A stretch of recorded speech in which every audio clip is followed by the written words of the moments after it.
The Strikes Minimum Service Levels Bill was launched by the government in the Commons a couple of months ago, and it's now reached its committee stage in the House of Lords. If passed, it will give employers in England, Wales and Scotland the power to tell trade unions how many workers are needed to maintain minimum levels of service during a strike. And not just in the health service, it will apply to fire and rescue, education, transport, nuclear installations and border security. First, a minister would make regulations setting minimum levels of service. Then, if a union calls a strike, the employer, which could be a government department, would send the union what's called a work notice, specifying the staff who need to come in for work.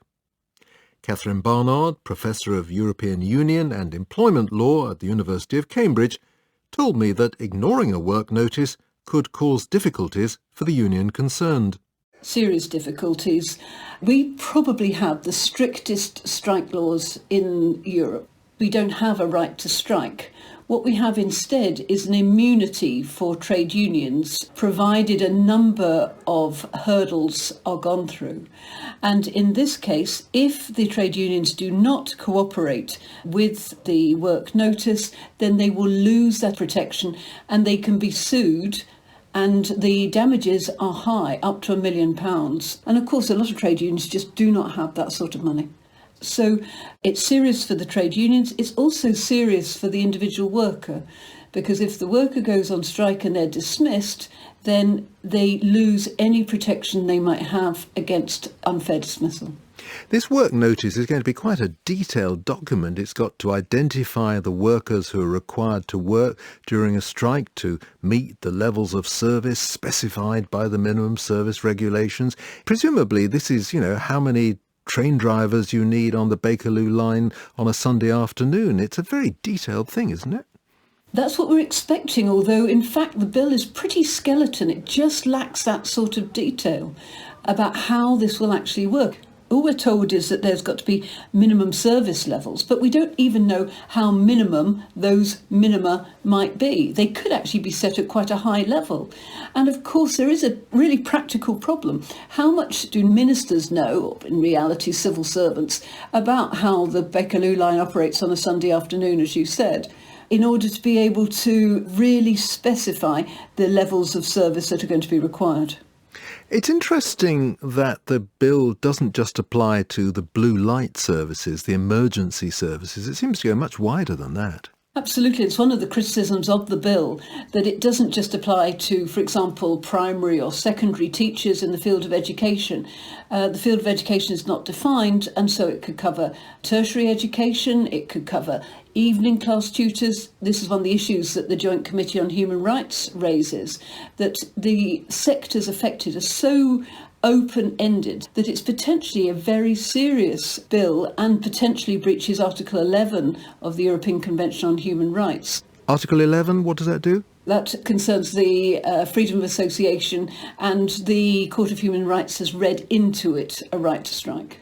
You can see what the government is doing. We've seen ambulances queuing up in hospital, people are dying. Surely there should be minimum levels of service, even though the trade union in general can call out most of its workers.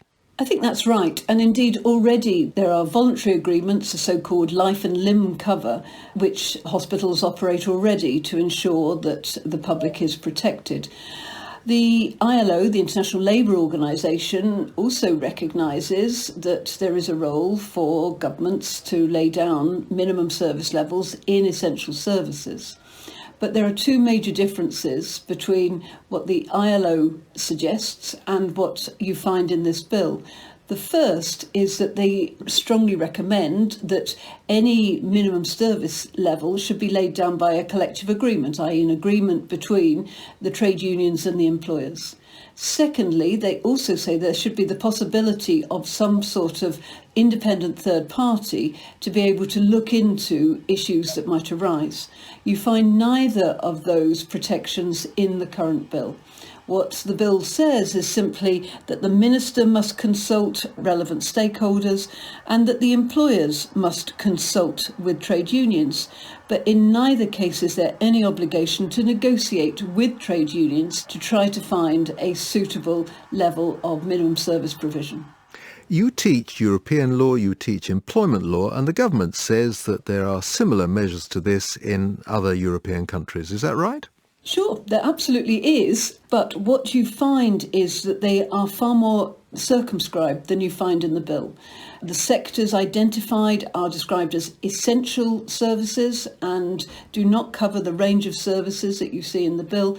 And furthermore, in most other countries, there is an obligation to reach a collective agreement with trade unions, not just to consult. And also there is the provision for some independent body to look into it or to whom the trade unions can appeal. At first sight, the Minimum Service Levels Bill looks short and simple, just 6 clauses covering less than 2 pages. There is a schedule with more details, but even that's only 5 pages.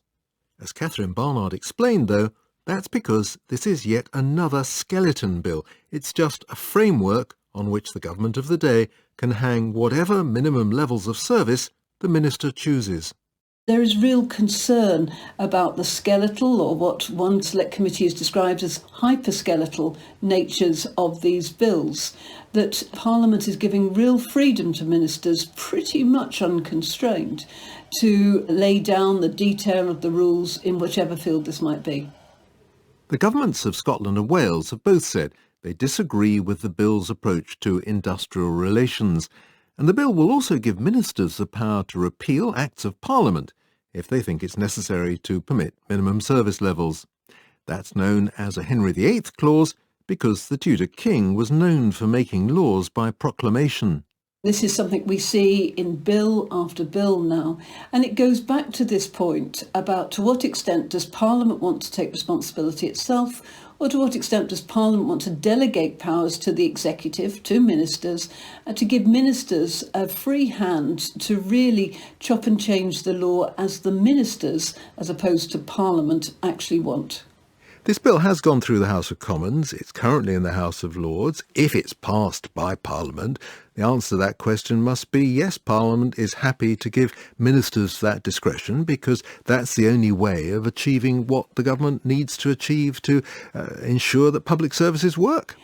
So that's right. It's a question of efficiency versus democracy. And it's certainly efficient in order to be able to give ministers the powers to run the country as they see fit. But it might not score so highly in terms of democracy. Professor Catherine Barnard from the University of Cambridge. While doctors